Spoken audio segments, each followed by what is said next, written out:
Hi అండి. అందరికీ నమస్తే. ఈరోజు మనం సమ్మర్లో దొరికే చింత చిగురుతో రెసిపీస్ చేద్దాం. అలానే చింత చిగురు వల్ల ప్రయోజనాలేంటో తెలుసుకుందాం. Welcome back to my channel YouTube for you.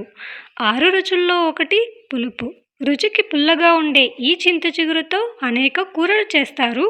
నోటికి పుల్లటి రుచి ఇస్తూనే తినే కొద్దీ తినాలనిపించే పులుపుతో ఎన్నో ఆరోగ్య ప్రయోజనాలు ఉన్నాయి. ముఖ్యంగా పుల్లగా ఉండి వేసవిలో లభించే ఈ చింత చిగురు రుచికరమైన ఆహారమే కాదు, అనేక వ్యాధుల నివారణ కారకంగా కూడా ఉపయోగపడుతుంది. సీజనల్ సమయంలో లభించే చింత చిగురు వల్ల లాభాలను గురించి ఇప్పుడు తెలుసుకుందాం. చింత చిగురులో ఎక్కువగా ఉన్న ఫినాల్స్ యాంటీ ఆక్సిడెంట్లు చెడు కొలెస్ట్రాల్ను తగ్గించి అదే సమయంలో మంచి కొలెస్ట్రాల్ను పెంచుతుంది. చింత చిగురులో యాంటీ ఇన్ఫ్లమేటరీ గుణాలున్నాయి. దీంతో చిగురును ఉడికించి నీటిని పుక్కలిస్తే గొంతు నొప్పి, మంట, వాపు తగ్గుతాయి. చింత చిగురులో డైటరీ ఫైబర్ పుష్కలంగా ఉంటుంది. ఇది ఫైల్స్ ఉన్నవారికి నివారణగా ఉపయోగపడుతుంది. వైరల్ ఇన్ఫెక్షన్లతో వచ్చే జ్వరాన్ని చింత చిగురు తగ్గిస్తుంది. నోటిపూతకి చింత చిగురు నివారణగా పనిచేస్తుంది. గుండె జబ్బులు రాకుండా చూస్తుంది. శరీరంలో ఎర్ర రక్త కణాల ఉత్పత్తికి అవసరమైన పోషకాలను అందిస్తుంది. రక్తాన్ని శుద్ధి చేస్తుంది. కడుపులో నులి పురుగుల సమస్యతో బాధపడుతున్న చిన్నారులకు చింత చిగురు మంచి ఔషధంగా పనిచేస్తుంది. చింత చిగురులో విటమిన్ సి, యాంటీ ఆక్సిడెంట్లు సమృద్ధిగా ఉంటాయి. దీంతో రోగనిరోధక శక్తి పెరుగుతుంది. తరచూ చింత చిగురును తింటే ఎముకలు దృఢత్వాన్ని సంతరించుకుంటాయి.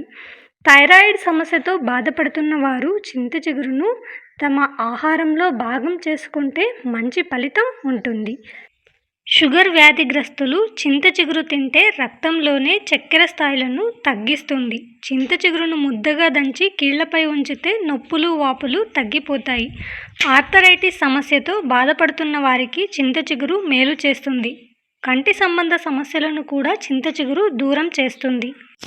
కళ్ళు దురదగా ఉన్నప్పుడు కొంత చింత చిగురు తింటే ఉపశమనం కలుగుతుంది. ఇన్ని ఆరోగ్య ప్రయోజనాలున్న చింత చిగురుతో పప్పు చేద్దామండి.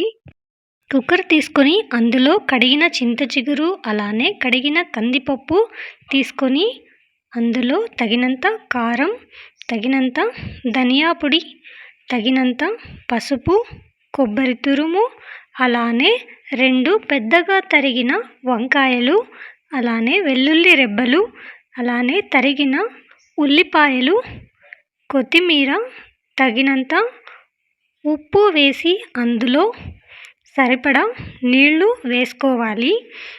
తర్వాత స్టవ్ మీద పెట్టి అందులో కొద్దిగా ఆయిల్ వేసుకోవాలి. ఆయిల్ వేసుకోవడం వల్ల కందిపప్పు బాగా ఉడుకుతుంది. మూత పెట్టుకొని 2-3 విజిల్స్ వచ్చే వరకు ఉడికించుకోవాలి. విజిల్ ఆరిపోయిన తర్వాత అందులో రసం సపరేట్ చేసి పక్కన పెట్టుకోవాలి. తర్వాత మొత్తం కూడా స్మాష్ చేసుకోవాలి. స్మాష్ చేసుకున్న తర్వాత పక్కన పెట్టుకున్న రసంని యాడ్ చేసుకోవాలి. చివరిగా పోపు పెట్టుకోవాలి. పోపు కోసం బౌల్లో ఆయిల్ వేసి అందులో ఆవాలు, శనగపప్పు, జీలకర్ర, వెల్లుల్లి, ఎండుమిర్చి, ఆనియన్, కరివేపాకు వేసుకోవాలి. తర్వాత ఆనియన్ ఫ్రై అయ్యాక పోపుని పప్పులో వేసుకోవాలి. అంతే అండి, చిగురు పప్పు రెడీ. ఈ పప్పును రైస్తో, చపాతీతో, రోటీస్తో చాలా బాగుంటుంది. వేడి రైస్లో నెయ్యి వేసుకొని చిగురు పప్పుతో ట్రై చేయండి. టేస్ట్ అద్దరిపోతుంది.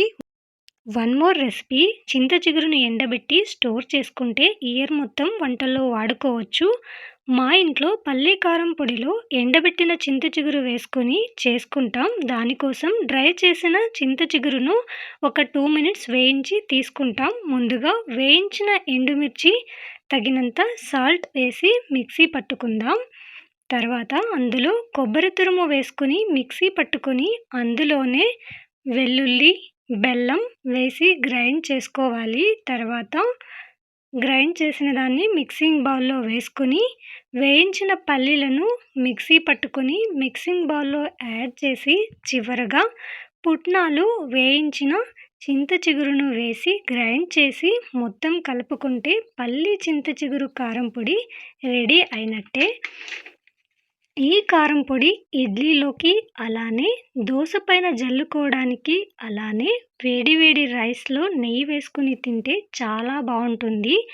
ఎన్నో ఆరోగ్య ప్రయోజనాలున్న ఈ రెసిపీస్ని మీరు కూడా తప్పకుండా ట్రై చేయండి. Thank you so much for watching.